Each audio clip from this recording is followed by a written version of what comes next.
Hello, my friends, and welcome back. Thank you very much for being with me again today. Russia has launched the biggest drone and missile attack on Ukraine since the beginning of this special military operation in Ukraine, or war in Ukraine, however you want to call it. And this is, I think, a day after Trump said that he's losing patience with Putin. So Trump is losing patience and he's going to do something about it. And the Russians are basically telling Trump, well, welcome to the big boys room. Talk is cheap. We are not a country that you can push around like Libya or Albania or small countries or Iraq or Syria. We are Russia. And unfortunately for the Ukrainians who are used by these guys, they get the negative consequences of decisions made not in Ukraine but across the Atlantic Ocean. The location doesn't mean the origin of the perpetrators. So let's look at the details. So the first one comes from Reuters from 4 hours ago, today on the 9th of July 2025. Russia attacks Ukraine with 700 drones after Trump's vows to send more weapons. All right. Sergei Lavrov, the foreign minister of the Russian Federation, said at one point that the only language, I think he said that the only language the Americans know is violence. Was that?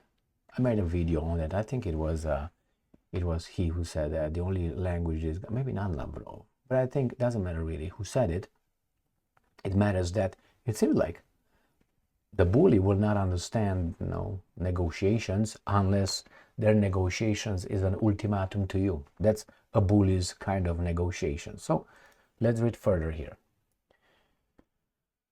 Russia targeted Ukraine with a record 728 drones early on Wednesday, hours after US President Donald Trump pledged to send more defensive weapons to Kiev and aimed unusually sharp criticism at Russian President Vladimir Putin. The attack was the latest in a series of escalating air assaults in recent Pakaraka. Let's go to the details. Ukrainska Pravda. Biggest attack since beginning of full-scale invasion. Russia launches over 740 drones and missiles on Ukraine. Russia conducted an attack using 741 aerial assets on the night of 8 to 9 of July. Ukraine air defense has managed to down 718 drones and missiles. So that's, what, only 20-some, 23 that were not hit? But 4 hits have been recorded and debris have fallen in 14 locations. So the Russians should stop doing that because, with the good American weapons, that's the whole point in this article, to show that these guys are criminals. But because you guys give us weapons, we can defend ourselves. Therefore, it results that you need to give us more weapons and we're going to protect you and your families and your way of life, regardless of your color of your hair, pink or no pink. We are here to die for you. Why? Because we're good.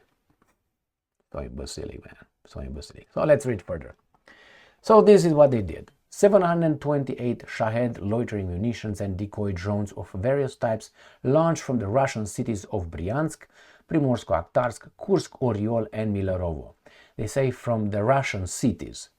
So let's see what those Russian cities are. Well, the Russian cities before it was from the, from the oblast. Right now they tell us exactly the cities. So let's go and see. So this is the map of Ukraine. They come from the north first, let's say Bryansk, Oriol, Kursk. Then we got Milerovo right here.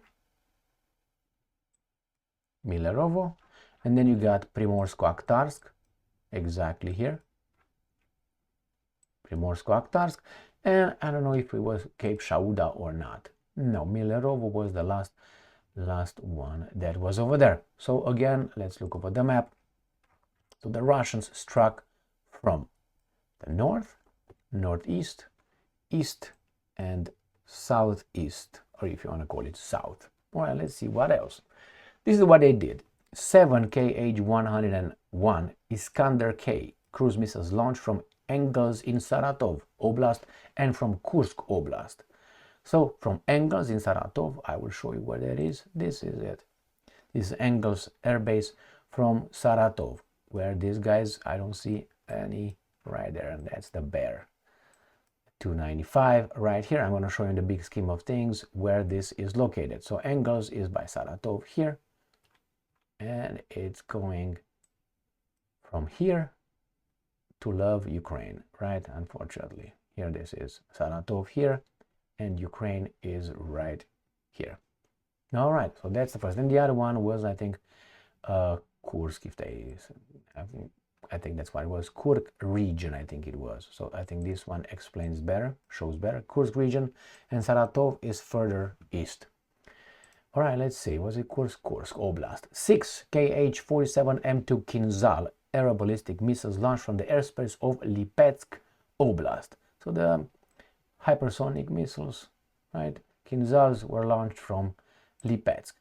All right, Lipetsk is right here behind Kursk. This is from Lipetsk, the hypersonic missiles. Next, the cities of Lutsk in Volyn Oblast was the main target. Lutsk in Volyn Oblast. That is by Poland. This is Polish city. They want it.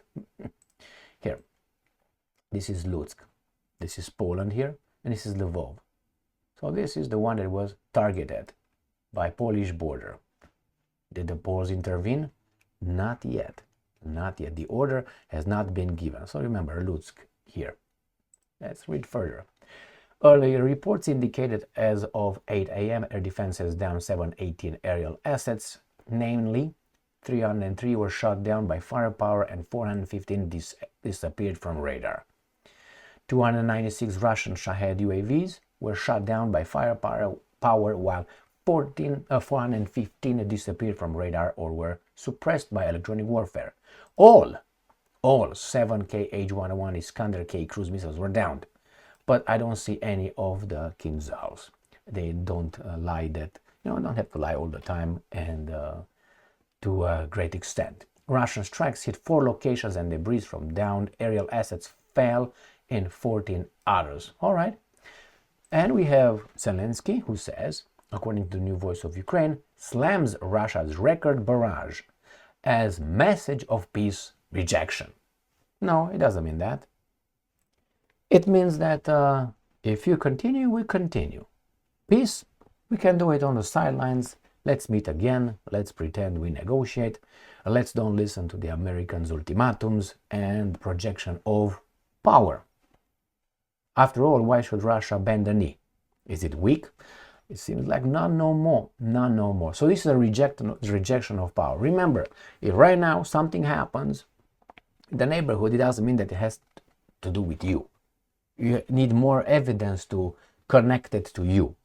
So yes, that is exactly message of peace rejection. No, it's not that. The point is they don't want the terms of the peace to be your terms.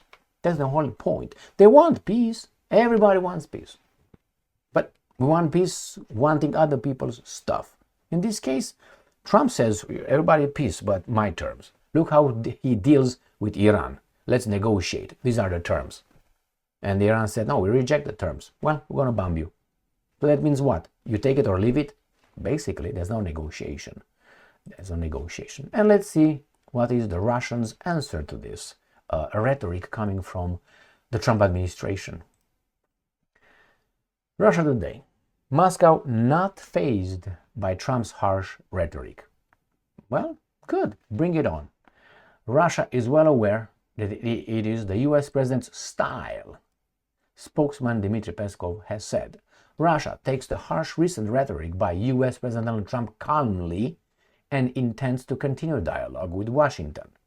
Peskov said, Trump told journalists on Tuesday that he was unhappy with the Russian counterpart, Vladimir Putin, accusing him of not wanting to settle the Ukraine conflict. And I'm quoting, we get a lot of bullshit thrown at us by Putin, the US president claimed, referring to the phone clash that lasted the latest of which took place last week. I'm sorry, calls. That was a clash, Jesus Christ.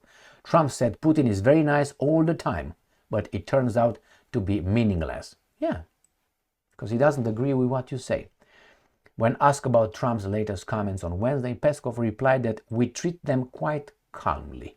The US president's style generally is quite harsh in terms of the phrases that he uses. We are calm about it. We are committed to continuing our dialogue.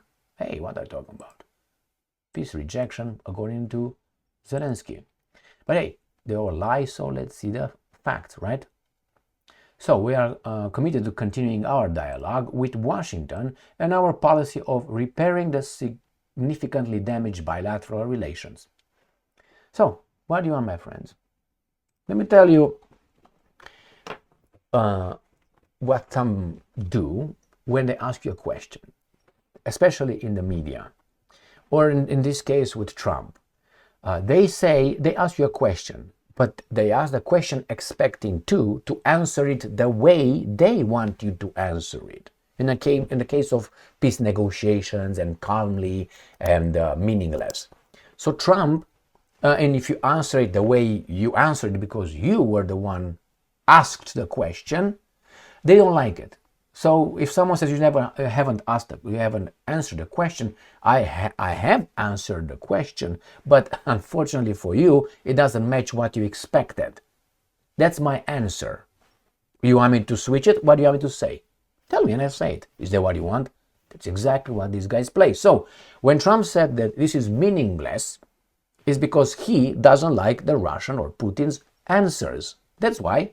It would be meaningful if Trump would say to Putin, I want you to stop and I want you to pay reparations, I want to get rid of your nuclear weapons, I want you to go and be trialed at The Hague, but not Netanyahu or anybody else, and then that will be meaningful. Why? You do what he wants you to do. But if you say, well, no, the root cause is NATO, well, it's meaningless. No, it can't be. You just speak nonsense. There's nonsense. Because you don't agree or accept to my premises or my allegations or my evidence or my answer. But the Russians said, yeah, keep talking, we are doing. And the Americans will do. And at whose expense? Own a mirror? Go and take a look. And I'll own one as well. Thank you very much for being with me again today. Stay strong, stay smart, look for the truth, and be just.